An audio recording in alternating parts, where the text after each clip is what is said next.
ఈరోజు బీరకాయలో పెసరపప్పు వేసి కూర చేయబోతున్నాను. మరి కమ్మకమ్మటి ఈ బీరకాయ పెసరపప్పు కర్రీ చేసేద్దాం.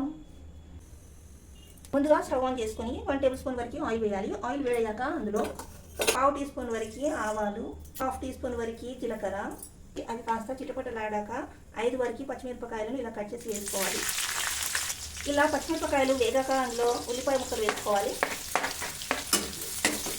ఇలా వేగిన వెల్లుల్లిపాయల్లో పసుపు వేసుకోవాలి. 1/2 టీ స్పూన్ వరకు పసుపు, అల్లం వెల్లుల్లి పేస్ట్ 1 స్పూన్. 1 నిమిషం వరకు బాగా కలుపుతూ వేయించుకోవాలి.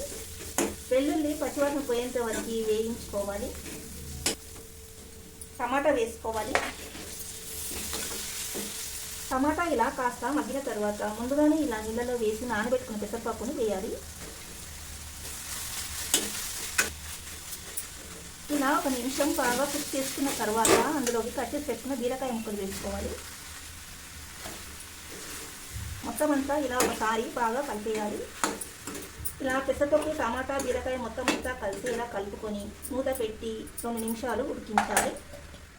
2 నిమిషాల తర్వాత మూత తీసి చూడండి, బీరకాయలో నుంచి వాటర్ అనేది వచ్చి ఇలా పెసరపప్పు మంచిగా ఉడికిపోతుంది. ఇప్పుడు ఇందులోకి కూరకు సరిపడా ఉప్పు, కారం వేసుకోవాలి.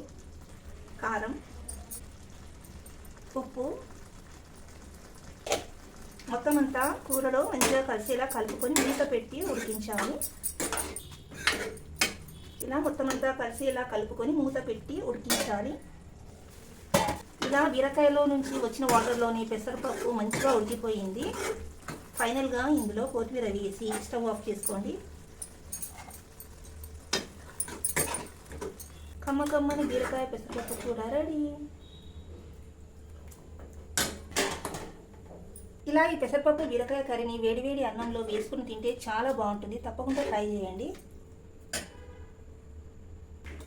ఇలా ఈ పెసరపప్పు బీరకాయ కర్రీని వేడివేడి అన్నంలో వేసుకొని కలుపుకొని తింటే చాలా బాగుంటుంది.